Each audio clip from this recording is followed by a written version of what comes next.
Habang patuloy na nananalasa si Bagyong Tino sa Visayas at Mindanao, hindi lamang mga bahay at kabuhayan ang winasak ng malalakas na hangin at walang tigil na ulan.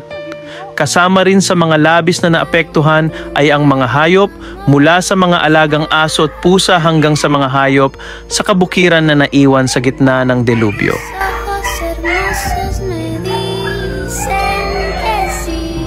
Taas na kayo ang baha diri, guys.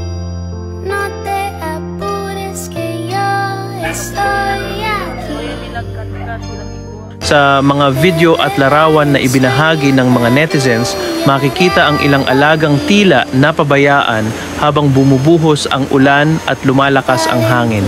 Ngunit sa kabila nito, marami ring kwento ng pag-asa at malasakit, gaya ng isang pamilya sa Cebu na isinama sa kanilang pagtakas ang kanilang mga alagang aso, itinuturing na parte ng kanilang pamilya. Sa kabila ng rumaragasang baha, lahat sila ay ligtas.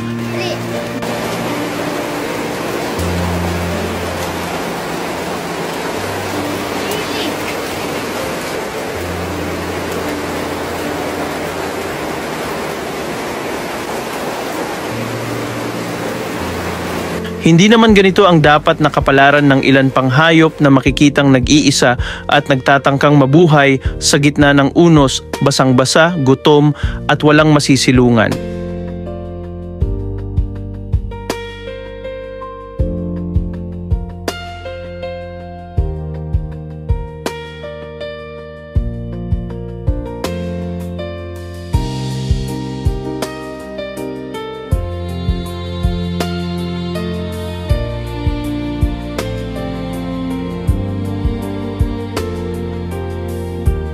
Kaya sa panahon ng sakuna, habang tinutulungan natin ang mga kababayan nating nasalanta, sana ay huwag din nating kalimutan ang mga nilalang na tahimik na naghihintay ng tulong.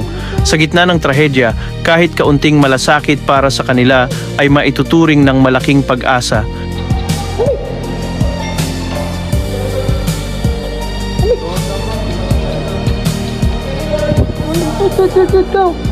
Ito.